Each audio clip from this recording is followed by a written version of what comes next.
अऊज़ु बिल्लाहि मिनश शैतानिर रजीम बिस्मिल्लाहिर रहमानिर रहीम अल्हम्दुलिल्लाहि रब्बिल आलमीन वस्सलातु वस्सलामु अला सय्यिदिल अंबियाइ वल मुरसलीन व खातमन नबिय्यीन अल्लाहु रब्बु मुहम्मदिन सल्लल्लाहु अलैहि वसल्लम नहनु इबादु मुहम्मदिन सल्लल्लाहु अलैहि वसल्लम। मुअज़्ज़ज़ नाज़रीन, अस्सलामु अलैकुम व रहमतुल्लाहि व बरकातुहू। जाज़ब पब्लिकेशन में खुश आमदीद। मैं मोहम्मद सईद जाज़ब आपकी खिदमत में हाज़िर हूँ। तालीमुल कुरान का सिलसिला जारी है और मैं आपकी खिदमत में सूरह बकरा की तफसीलात व तशरीहात पेश कर रहा हूँ। आज की नशिस्त में सूरह बकरा की आयत नंबर 190 ता 193 शामिल हैं। अल्लाह ताला ने इरशाद फरमाया, वक़ालू वक़ातिलू फ़ी सबीलिल्लाहिल्लज़ीना युक़ातिलूनकुम वला तअतदू इन्नल्लाहा ला युहिब्बुल मुअतदीन वक़्तुलूहुम हैसु सक़िफ़्तुमूहुम व अख़रिजूहुम मिन हैसु अख़रजूकुम वल फ़ितनतु अशद्दु मिनल क़त्ल वला तुक़ातिलूहुम इंदल मस्जिदिल हराम हत्ता युक़ातिलूकुम फ़ीह फ़इन क़ातलूकुम फ़क़्तुलूहुम कज़ालिका जज़ाउल काफ़िरीन फ़इन इंतहौ फ़इन्नल्लाहा गफ़ूरुर रहीम वक़ातिलूहुम हत्ता ला तकूनु फ़ितनतुन व यकूनद्दीनु लिल्लाह फ़इन इंतहौ फ़ला उद्वाना इल्ला अलज़्ज़ालिमीन। और लड़ो अल्लाह ताला की राह में उनसे जो तुमसे लड़ते हैं और उन पर भी ज़्यादती न करना। बेशक अल्लाह ताला ज़्यादती करने वालों को दोस्त नहीं रखता। और कत्ल करो उन्हें जहाँ भी उन्हें पाओ और निकाल दो उन्हें जहाँ से उन्होंने तुम्हें निकाला था। और फितना अंगेज़ी तो कत्ल से भी ज़्यादा सख्त है। और ना जंग करो उनसे मस्जिद हराम के करीब यहाँ तक कि वो खुद तुमसे वहाँ जंग करने लगें। सो अगर वो तुमसे लड़ें तो फिर उन्हें कत्ल करो, यही सज़ा है ऐसे काफिरों की। फिर अगर वो बाज आ जाएं तो जान लो कि अल्लाह ताला बहुत बख्शने वाला और हमेशा रहम करने वाला है। और लड़ते रहो उनसे यहाँ तक कि फितना और फसाद मिट जाए और हो जाए दीन सिर्फ अल्लाह के लिए। फिर अगर वो बाज आ जाएं तो समझ लो कि सख्ती किसी पर जायज़ नहीं सिवाय ज़ालिमों के। नाज़रीन, कत्ल किसे कहते हैं? लुगातुल कुरान के मुताबिक अल-क़त्ल हथियार की ज़रब या पत्थर या जहर वगैरह से किसी को मार डालना, जान निकाल देना। कातलहू, उससे जंग की, एक ने दूसरे को कत्ल करना चाहा।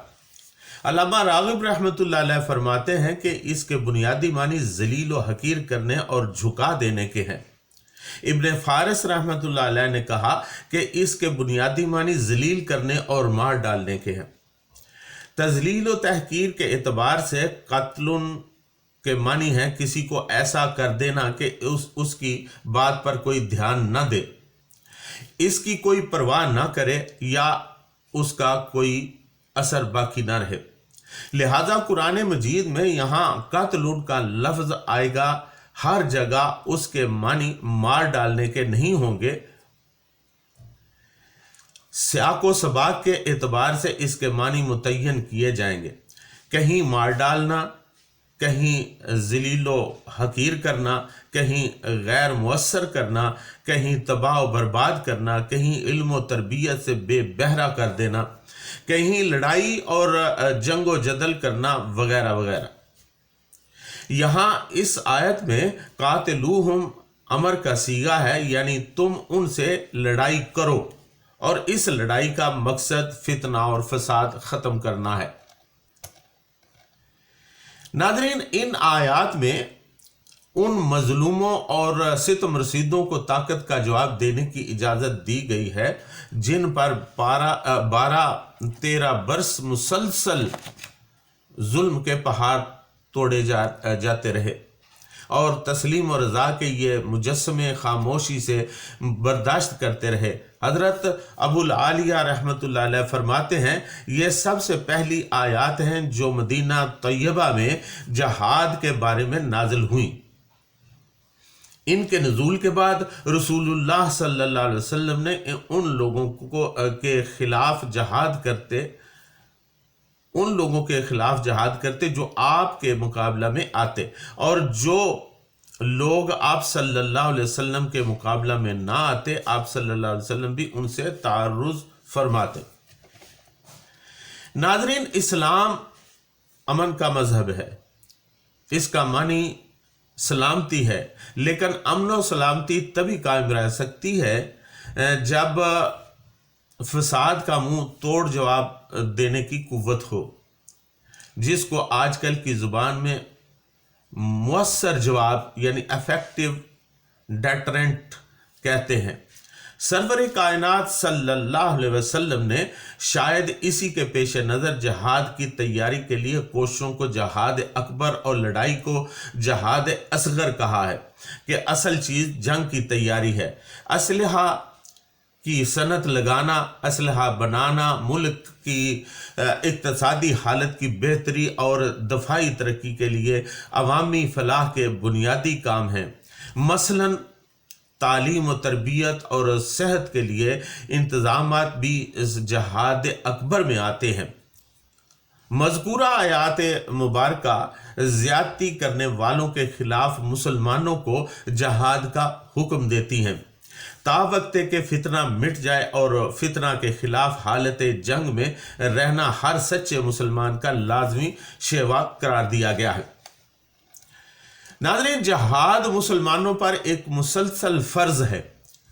اللہ تعالیٰ کی راہ میں تگ و دو کرنا، اسلامی حکومت کے استحکام کے تحفظ کے لیے کوشش کرنا، مظلوم کی مدد، فتنہ کی سرکوبی اور دین اسلام کے پھیلاؤ اور نفاذ کے لیے استقلال اور صبر کے ساتھ لگے رہنا جہاد ہی کے مختلف عوامل ہیں۔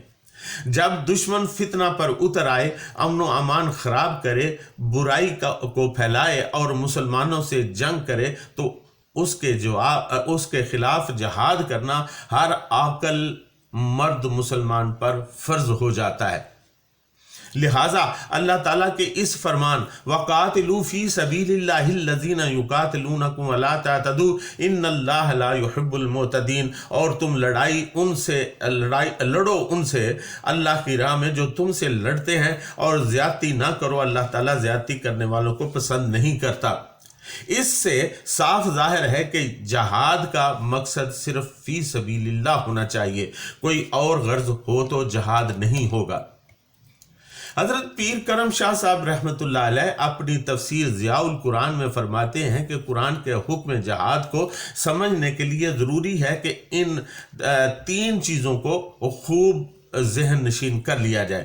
پہلی بات، کس مقصد کے لیے ہے، یعنی جہاد کس مقصد کے لیے ہے، اور دوسری بات یہ ہے کہ یہ جہاد کس کے ساتھ ہے، اور تیسری بات یہ ہے کہ کن شرائط اور قیود کے ساتھ قرآن نے جہاد کی اجازت دی ہے۔ آیات مذکورہ اور متعدد احادیث کے پیش نظر جہاد کے جو اصول مرتب ہوتے ہیں وہ کچھ اس طرح ہیں، میں آپ کی خدمت میں پیش کرتا ہوں۔ پہلی بات، جنگ صرف ان سے کی جائے جو مسلمانوں سے لڑتے ہیں یا لڑنے کے درپے ہیں۔ دوسری بات، جنگ میں پہل نہ کی جائے۔ اس کے بعد دشمن سے بھی زیادتی نہ کی جائے، اور نہ ہی کسی بھی صورت میں حد سے تجاوز کیا جائے۔ دشمن کے لوگوں سے دوستی نہ کی جائے۔ پھر یہ ہے کہ جو لوگ جنگ میں شریک نہیں، ان سے اعراض کیا جائے، مثلا بچوں، بوڑھوں، عورتوں کو قتل کرنا منع ہے۔ اس سے اگلی بات یہ ہے کہ انتقام یا غصہ میں آ کر فصلات اور جائیداد وغیرہ کو آگ لگانا جائز نہیں۔ پھر جو قیدی بن گئے ان کو قتل نہ کیا جائے۔ پھر قتل کی اجازت صرف ان کے لیے ہے جو تمہارے قتل کے درپے ہوں۔ دشمن کے خلاف جہاد کی اجازت ہے، لیکن اسلام کے نظام عدل کے اندر رہتے ہوئے۔ جب تک فتنہ یعنی دشمنی کے محرکات ختم نہیں ہوتے یا दुश्मन सुलह पर आमादा नहीं होता, हालत जंग जारी रहनी चाहिए। अगर दुश्मन सुलह का ख्वाहिशमंद हो तो फिर जंग बंद करके सुलह को तरजीह दी जाए। आखिरी बात यह है कि जंग में दुश्मन के साथ भी ज्यादती न की जाए। ये इस्लाम का वो सुनहरी असूल है जिसकी मिसाल किसी दूसरी तहजीब में नहीं मिलती। नाज़रीन, इस्लाम की बाकमाल शान यह है कि वो मजलूम की मदद करता है, इसे उसका हक दिलाकर और जालिम की मदद करता है और उसे जुल्म से रोक कर, इसलिए वो किसी जालिम को जुल्म करने की इजाजत नहीं देता। जुल्म फितना है और बारी ताला का हुक्म है कि वक़ातिलूहुम हत्ता ला तकून फितनतम व यकून अद्दीनु लिल्लाह, और तुम उनसे उस वक्त तक लड़ते रहो यहाँ तक कि फितना मिट जाए, यानी जुल्म का जोर टूट जाए, मजलूम को उसका हक मिल जाए और अमन कायम हो जाए। इसके साथ ही फरमाया कि दुश्मन से भी ज्यादती न करो। मतलब यह है कि मुसलमानों की जंग असूली जंग है। इसका मकसद फतह अक़वाम नहीं, ज़मीनो ज़र नहीं, किश्वर कुशाई नहीं। इसका एक ही मकसद है और वो ये कि दुनिया से जुल्म मिट जाए और दुश्मन अमन पर मजबूर हो जाए। चुनाचे जहाद उस वक्त तक जारी और सारी रहना चाहिए जब तक कि फितना मिट न जाए। हाँ, अगर दुश्मन सुलह पर आमादा नजर आए तो उनकी पेशकश कबूल कर ली जाए। नाज़रीन, फरमाया है वल फितना तो अशद्दु मिनल कत्ल, और फितना कत्ल से भी बदतर है, यानी फितना परदाजों से उस वक्त तक लड़ते रहो यहां तक कि फितना मिट जाए। साफ जाहिर है कि फितना नाकाबिले बर्दाश्त जुर्म है, और अगर फितना की बेखनी नहीं होगी तो मुआशरा में कभी भी अमन व अमान और नेकी पनप नहीं सकती। फितना की मौजूदगी में मुहज़्ज़ब मुआशरा का क़याम नामुमकिन है। फितना का लफ्ज़ फितन से है, जिसका लुग़वी मानी सोने चांदी को आग के दबाव के नीचे रखना है ताकि खालस और नाखालस जुदा हो जाए। इसलिए नाहक दबाव, सख्ती, शिद्दत, जुल्म, ताअद्दी, कुफ्र, बुत परस्ती, कमज़ोर का इस्तेहसाल, रिश्वत, फ्रॉड, चोरी, डाका, दहशतगर्दी यानी टेररिज्म वगैरह सब फितना ही की मुख्तलिफ शक्लें हैं।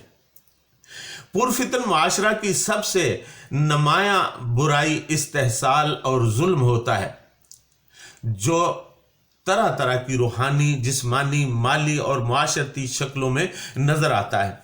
मसलन बुत परस्ती, जाह परस्ती, कुफ्र परस्ती, शिरक और दीन से इनहराफ, दौलत का गलत इस्तेमाल, गलत इर्तिकाज, कमज़ोर का हक खाना, मकर फरेब, रिश्वत, चोरी, डाका, दहशतगर्दी वगैरह, ये सब भी फितना के मुख्तलिफ नाम हैं जो कत्ल से भी बदतर जुर्म है।